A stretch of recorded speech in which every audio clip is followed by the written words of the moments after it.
Hello guys, welcome to Pakistani brother reaction. उम्मीद है आप फिट होंगे, मजे में होंगे और एंजॉय कर रहे होंगे। मेरा नाम है सम्मत। मेरा नाम है समर। गाइस मैं एक न्यू वीडियो के साथ वीडियो बहुत ज़्यादा कमाल की लगी। सो गाइस लेकर आ गए हैं इंडिया वेस्ट Pakistan education system. So guys देखेंगे आज हम इंडिया और पाकिस्तान का एजुकेशन सिस्टम।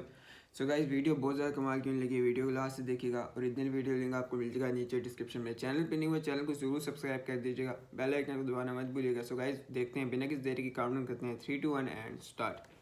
इंडिया या पाकिस्तान, ये डिबेट आपने न्यूज चैनल्स में कई बार देखी होगी। हाँ, लेकिन इन डिबेट्स में या तो इंडिया और पाकिस्तान के सैन्य ताकत की तुलना होती है या फिर क्रिकेट टीम्स की। लेकिन आज के इस वीडियो में हम जानेंगे कि इंडिया और पाकिस्तान में से किसका एजुकेशन सिस्टम बेहतर है और पाकिस्तान के इतिहास की किताबों में मौजूद इतिहास भारत में पढ़ाए जाने वाले इतिहास से कितना अलग है और कश्मीर के बारे में वहाँ के स्कूलों में क्या पढ़ाया जाता है।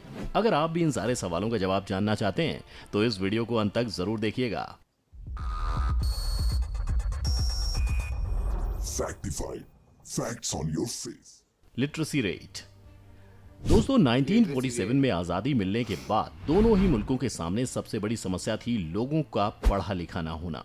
दोनों मुल्क इस मॉडर्न दुनिया में अपनी जगह तलाश रहे थे, पर आंकड़ों के मुताबिक उस वक्त दोनों देशों में तकरीबन 12% लोग ही शिक्षित थे, जिसमें ज्यादातर लोग अमीर और ऊंचे घरानों से आते थे। लेकिन अब आजादी मिले 75 साल बीत चुके हैं और इन सालों में पाकिस्तान की साक्षरता दर बढ़कर 60% हो गई है, तो वहीं भारत की 77%। हाँ, लेकिन ये कोई गर्व करने वाले आंकड़े नहीं है, क्योंकि आज भी दोनों ही देशों की साक्षरता में एक बड़ा हिस्सा मर्दों का है, जिसमें औरतें अभी भी पीछे हैं। भारत में 84.7% मर्द शिक्षित हैं और उनके मुकाबले केवल 70.3% महिलाएं। वहीं पाकिस्तान के आंकड़े भारत के मुकाबले काफी निराशाजनक हैं, और वो इसलिए क्योंकि पाकिस्तान में 71.12% मर्द शिक्षित हैं और केवल 40.3% महिलाएं। Expenditure in drop out rate. पढ़ाई पर खर्च को लेकर भी दोनों सरकारों का रवैया सुधरा जरूर है, पर सुस्त ही रहा है। आज भारत एजुकेशन पर जहां 36.6 बिलियन डॉलर्स यानी अपनी जीडीपी का 4.6% हिस्सा खर्च करता है, वहीं पाकिस्तान केवल 3.6 बिलियन डॉलर्स ही एजुकेशन सेक्टर पर खर्च करता है, जो पाकिस्तान की जीडीपी का 2 से 3% है। भारत में 875 यूनिवर्सिटीज और 14,000 से ज्यादा कॉलेजेस हैं, जिसके मुकाबले पाकिस्तान में कुल मिलाकर 198 यूनिवर्सिटीज और 1468 कॉलेज हैं। अब चाहे पाकिस्तान की जनसंख्या भारत से कम ही क्यों ना हो, फिर भी ये आंकड़े चिंताजनक तो हैं ही। ड्रॉप आउट रेट की बात करें तो पढ़ाई बीच में ही छोड़ देने के मामले में भी पाकिस्तान अच्छी स्थिति में नजर नहीं आता। पाकिस्तान में 34% बच्चे पढ़ाई पूरी होने से पहले ही स्कूल कॉलेज छोड़ देते हैं। वहीं भारत में ड्रॉप आउट रेट 17.6% है। माने ड्रॉप आउट के मामले में भारत की कंडीशन पाकिस्तान से बेहतर है। टीचर्स पाकिस्तान से बहुत बेहतर है। टीचर्स की बात की जाए तो जहां भारत में हर 25 बच्चों के लिए एक टीचर है, वहीं पाकिस्तान में हर 45 बच्चों पर एक। टीचर्स की संख्या के मामले में तो भारत आगे है, लेकिन अगर टीचर्स की क्वालिटी और स्किल्स पर बात की जाए तो दोनों देशों की हालत एक समान ही है। आए दिन इंटरनेट पर इस तरह के वीडियोस वायरल होती रहती हैं, जहां हम देखते हैं कि टीचर प्राइमरी के बच्चों को भी सही से नहीं पढ़ा पा रहे हैं, क्योंकि उन्हें खुद भी उस सब्जेक्ट का ज्ञान नहीं है। इन्हीं सब कारणों की वजह से हाल ही में ये रिपोर्ट सामने आई थी कि भारत में 5वीं क्लास तक के 50% बच्चे अब तक ढंग से पढ़ना या जमा घटा भी नहीं जानते। इसका एक मुख्य कारण ये भी हो सकता है कि दोनों ही देशों में टीचर्स को बेहतर बनाने के लिए किसी भी तरह से प्रेरित नहीं किया जाता है। यहाँ टीचर की तनख्वाह और प्रमोशन इस बात पर निर्भर करता है कि वो किस क्लास को पढ़ा रहे हैं, ना कि इस बात पर कि उसे कितना अच्छा पढ़ाना आता है। Outdated syllabus.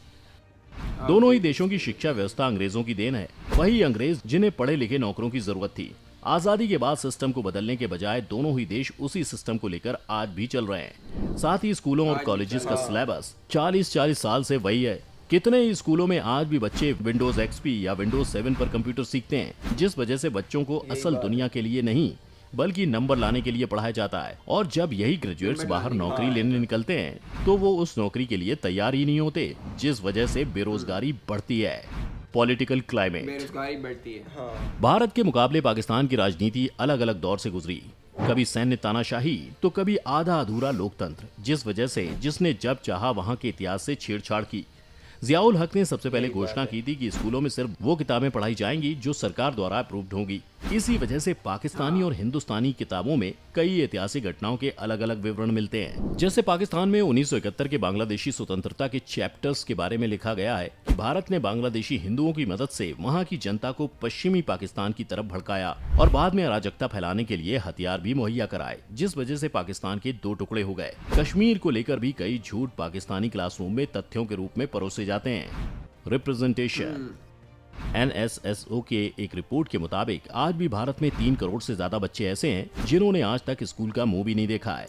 ये बच्चे ज्यादातर पिछड़े और गरीब तबके से होते हैं जिन्हें कम उम्र से ही या तो काम पर लगा दिया जाता है या फिर इनके माँ बाप के पास इतने पैसे और जरूरी कागज नहीं होते जिससे एडमिशन हो जाए। हम सभी ने इस तरह के कई बच्चे अपने जीवन में जरूर देखे होंगे। वहीं पाकिस्तान में भी 2 करोड़ से ज्यादा बच्चों की यही हालत है। बच्चों को स्कूल तक लाने के लिए भारत सरकार की तरफ से मिड डे मील और स्कॉलरशिप्स देने जैसी कोशिशें भी निरंतर जारी रहती हैं। भारत में इसके अलावा रिजर्वेशन का भी प्रावधान है, जिससे जाति के आधार पर शोषित और वंचित रह गए लोगों को भी आगे आने का मौका मिलता है। भारत ने अभी एक नई शिक्षा नीति भी तैयार की है जो बच्चों के नंबर को नहीं बल्कि उनके संपूर्ण विकास पर ध्यान देगी। वहीं पाकिस्तान की सरकार भी शिक्षा को सुधारने के लिए नई नीतियां लाने की कोशिश कर रही है, पर अभी तो कोई भी पूरी तरह इम्प्लीमेंट नहीं हो पाई। ओवरऑल देखा जाए तो भारत और पाकिस्तान दोनों ही देशों को अपने एजुकेशन सिस्टम को बेहतर करने की जरूरत है, तभी दोनों डेवलपिंग नेशन से डेवलप्ड कंट्रीज की लिस्ट में शामिल हो पाएंगे। अब आप हमें कमेंट करके बताइए कि दोनों देशों में से किसका एजुकेशन सिस्टम आपको बेहतर लगा, और वीडियो इन्फॉर्मेटिव लगा हो तो इसे लाइक। इसी के साथ ये वीडियो खत्म। सो गाइस देखा आज हमने मतलब इंडिया और पाकिस्तान का एजुकेशन सिस्टम। सो गाइस देखो यार समझ पाकिस्तान का भी सही है, ठीक है, मतलब सही है, इतना वो नहीं है, लेकिन यार इंडिया का बहुत सही है क्योंकि यार मतलब इंडिया में बहुत सारे जो बच्चे होते हैं ना वो पढ़ाई लिखाई करते हैं, और पाकिस्तान में जो बच्चे हैं ना छोटे छोटे उनको मतलब शौक नहीं है, किसी को शौक नहीं है, कामों पे लगा देते हैं। और यहाँ तो बेरोजगार भी इतने लोग हैं, यही बात है कि जो मतलब अपने बच्चों को नहीं पढ़ा सकते। यही बात है, ठीक है। और यार मतलब इंडिया में छोटा बच्चा भी पढ़ रहा है और इसमें इतना टैलेंट है, इतना इंटेलिजेंट है ना कि वो कोई भी काम कर सकता है। सही बात है, ठीक है। मतलब इंडिया का एजुकेशन सिस्टम पाकिस्तान से बहुत ही बेस्ट है, बहुत ज़्यादा यही बेस्ट बात है। हम तो ये कहते हैं क्योंकि यार हम रह रहे हैं पाकिस्तान में, हमें पता है कि यार मतलब कैसा है यहाँ का एजुकेशन सिस्टम। सो गाइस यहाँ के जो बच्चे हैं ना उनके दिमागों में कुछ और ही चल रहा होता है। सही बात और है। वहाँ जो इंडिया के लोग हैं उनके बच्चों में मतलब वो उनका एक ड्रीम होता है कि यार हमने ये करके दिखाना है। यही बात है। सो गाइज हमें तो यार ये वीडियो बहुत ज़्यादा कमाल की लगी, आपको कैसी लगी कमेंट सेक्शन में ज़रूर बताना। सो गाइज मिलते हैं नेक्स्ट वीडियो में, तब तक अपना बहुत ज़्यादा ख्याल रखिएगा। तो यार बाय।